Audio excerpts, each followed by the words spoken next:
All right, we are back on Radio Road Live here in New Orleans, Louisiana. Day number 4 of Radio Road content. Darren Smith, host of The Ship on Fox Sports Radio, KLKC 106.7 FM, 1540 M. I am with my guy, one of my main guys, compadres, a newfound lover of Gates Barbecue, too. Yes. So he Yes. knows what time it is. He is the USA Today sports columnist. I want to make sure You can say sports reporter. Sports reporter. Yeah. Tyler Dragon, who covers the NFL along with track and field, who got a chance to spend damn near a month in Paris for the Olympics. So he knows I'm big jelly of him about that. But Tyler, man, what's going on with you, man? Thanks for joining me. It's going good. Yeah, I am a big fan of Gates Barbecue, and thank you again for introducing me to Gates Barbecue. Yeah, it was some of the best barbecue I ever had. So. I take him up anytime you come to town. You know this will be going. Okay. Yeah. I got no qualms with that. First of all, how many of these Super Bowls have you had a chance to cover? So I am blessed to say that this is my 4th Super Bowl that I've covered, and 4th one in a row, or just no? So I've covered 4 and 5 years. Okay, and I think I've covered every Super Bowl the Chiefs have won, actually. So maybe I'm the good luck charm for the Chiefs. Every Super Bowl that I've been to, the Chiefs disagree on that one. Have won. So you didn't go to Tampa? I did not go to Tampa, and the Chiefs lost. Because it was that COVID year. I was supposed to go. Damn you. Had you shown up, things might have been different. It could have, yeah. Okay. So in your journeys, in your coverage, obviously, you've been to Kansas City off and on because I know you cover the entire NFL, but what have you taken away from this dynasty run that Kansas City has been on? One, just the dynamic of Patrick Mahomes, Travis Kelce, Andy Reid, and Chris Jones. It seems like those 4, particularly the players on the field, obviously, they always find a way to win and make the big plays at the crucial moments, the game-changing plays. And I'm talking about throughout their Super Bowl run, whether it's Chris Jones making a huge sack on 3rd down to force the Cincinnati Bengals to punt the ball on Joe Burrow, or whether it's Travis Kelce not having a great season last year, but all of a sudden coming alive in the postseason and being that spark that the team needed. And then Patrick Mahomes, he does whatever it takes to win. No matter the assignment, no matter the task, Patrick Mahomes does whatever. And last week really stuck out. The AFC Championship game really stuck out to me because, he didn't have, that 300, 400-yard passing game, but the game was won particularly because he used his legs. He was a dual-threat quarterback, rushed for 2 touchdowns, the most he's ever had in an NFL playoff game, and that was the difference in the game. Patrick Mahomes being able to maneuver in the pocket, buy time, and when things weren't there, scramble for yardage, especially in the red zone, scrambling for touchdown. So he just does whatever it takes to win, and that's why, in my opinion, he is the best quarterback in the NFL today and one of the best quarterbacks in NFL history. Obviously, they take on a team that they faced 2 years ago, but the biggest difference, 2 big differences, because I'm not going to cite the defenses, they've gotten younger and faster on defense with them Georgia boys that they drafted after the Super Bowl loss, but also the addition of Saquon Barkley. Man, how beneficial has Barkley been to this Eagles team, and what type of dynamics and challenges does he pose for Kansas City? Oh, man. You're talking about a guy who probably going to win NFL Offensive Player of the Year in a matter of hours at the NFL honors.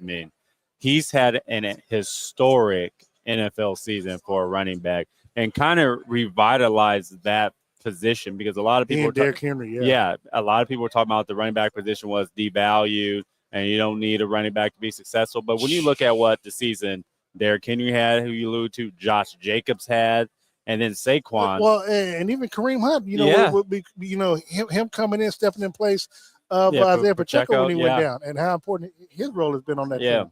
Yeah, so, he's been the engine to Philadelphia's offense. It has not been Jalen Hurts. Jalen Hurts, that's not a knock on him. He's still a really good quarterback. But what Saquon has done, he's just been that engine that has put Philadelphia over the top into the Super Bowl. Without him, I don't think the Eagles make the Super Bowl. In fact, I had their running back coach tell me this week that he has no problem saying that they probably aren't in the position they are today without Saquon Barkley in the season that he had. And all that you get a chance to do, what has been the highlight that you say thus far has been of your career, whether it's traveling and covering the Olympics? What would you say has been the highlight for you so far? I think the highlight is covering the Olympics. There's nothing like the Olympics, particularly I'll say the Olympics. When I was in Tokyo, the whole country was shut down because of COVID. So it was kind of a dark cloud over those Tokyo games. But the Paris Olympics, from Noah Lyles there to LeBron James to Steph Curry to, the Simone Biles of the world, it was just the whole world is literally watching a whole place for a whole sporting event with, just the whole world. So that's probably the highlight of my career, just being able to cover the Olympics. But the Super Bowl comes, right behind that, because the Super Bowl is always the epicenter of the football world. Yeah. And you can just feel the energy every time you cover a Super Bowl. A lot of like-minded people. There's, of course, celebrities here, but you see football players from all 32 teams here, agents, executives, coaches. So Super Bowls are always a fun event. And, man, New Orleans is a city that I love the food. I probably gained 10 pounds while I've been here. I ain't gonna say that last night. But yeah, New Orleans is a city that can definitely host a Super Bowl, and they've hosted many. So you can see why once you're here. And look, man, and I tell people in our business, especially sports radio, for most of us, unless you're covering the teams or affiliates of the team, this media row, this week is like our Super Bowl, so to speak. Where we get a chance to,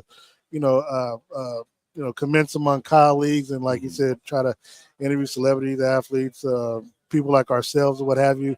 But for us who actually cover the team, Sunday is the epicenter, for what we get a chance to do. Myself, Steve, we get a chance to cover the team and see them from beginning to end. And, so I got to ask you, when you were in, when you were in Paris, obviously you got a chance to do, you were covering track and field, but did you just, if you wanted to, just go and just like, oh, I want to go see the women's basketball team or men's team go play, because I don't have to start writing really until a couple of weeks from now. I wish I could have done that. If you ever go to Olympics, you could probably go to the LA Olympics. You'll see. That's what we discussed. That's you're gonna make sure. Hey, there, go apply right now, because I'm definitely trying to do that. It is very hard, particularly if you're covering track and field, to focus on any other sport there. Track and field at the Olympics is like how football is in America. Like that's the headline. That's over like a two-week period. Like track and field is probably, no, I think it's about a week. If you count like the marathon and everything, it's longer than a week. But yeah, track and field takes up all my time pretty much at the Olympics. So unfortunately, I did not get to see LeBron, Steph Curry, and Durant win the gold medal. I would have loved to go to that gold medal game. In fact, where they a lot of the basketball events were about an hour outside of Paris. Really? Yeah. Now, the final, the gold medal game was actually in Paris, but a lot of the events were outside of Paris. I did not know. Yeah. Oh, interesting. Well, since you don't go with the team and I do, give me your thoughts on Sunday's game. Who you got winning? Well, since this is a Kansas City-based broadcast, Hold on. He wants to make sure he gets some more gates when he comes back. I do want another free meal at Gates. But in all seriousness, I do have the Chiefs winning. Yeah. I think, on paper, the better team, the better roster, I have to admit, Philadelphia Eagles. But I could have said that with the 49ers. I could have said that the last time these two teams faced off in Super Bowl 57. But the difference maker, and I said this before, I'm sure you play spades. In spades, you have the big joker. The big joker is the best card on there. It beats everybody.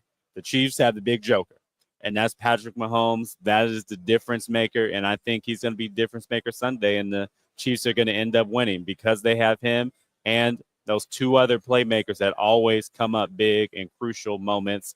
and Chris Jones and Travis Kelce. So I got Chiefs. You know, and the good thing is, as much as it hurts this man, it hurts him even more when I have to talk about Boy Wonder and Here you go. and oh boy, Joe Burrows and of course Justin Herbert and all these other quarterbacks that the media, the national media, try to compare to Patrick Mahomes. Why? I'll never know. But man, it's always a pleasure talking to you. Of course, I'll see you Sunday. Well, I'm gonna see you obviously before then. You are where at? Where are you gonna see me at? You know, almost said the name of the show.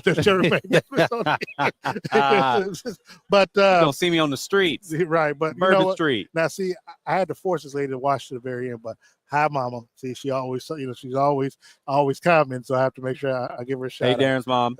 So, Tyler Dragon, the sports reporter for USA Today Sports. Thank you very much for your time, man. And of course, we'll see each other throughout the week, and of course Sunday. And I'm getting there early because we got company coming Sunday, so I got to I'm getting there early, like maybe 6 hours early, because I don't want to 6 hours early. We got foolishness coming. Okay. We got somebody early. We got somebody important coming, so I'd rather get there early, get out. And I have to deal with security and the lines and everything, and Mac. Oh yeah. We do have that foolishness coming. Yeah. So that's why I'm gonna get there early. Get there, get settled. Don't have to worry about it. See when I get prepared for our pregame show, and then. But we got some good stuff coming too with Kendrick Lamar. No. Even besides, I wonder what you think. Looking at the pregame stuff, even before we get to halftime, got the Southern University Human Jukebox is going to be performing. Yeah. Lettucey doing singing the Negro Black National Anthem. Black National Anthem, and I mean, so we've got the pregame stuff even before kickoff is going to be amazing, man. That hopefully a lot of people get a chance to tune in and listen to, and being there live. I can't wait to hear Southern. Just that all that brass is going to be coming out. Saying it's going to be pretty good to hear. So yeah, I'm looking forward to it. Like I said, particularly Kendrick Lamar. He's my favorite rapper alive. I just was at his Super Bowl halftime show press conference. I think he's going to put up a good show. How was? I'm sorry, you mentioned earlier before we got on there, but how was this interview that they had today? So, as a reporter, I wish that they were allowed media to ask questions. It was a panel discussion, and only the two people on stage with Kendrick Lamar, the two panelists, got to ask Kendrick questions. So they didn't get into the rap beef with Drake. They didn't get into, is he going to play Not Like Us, which he is. Oh, he is. He is.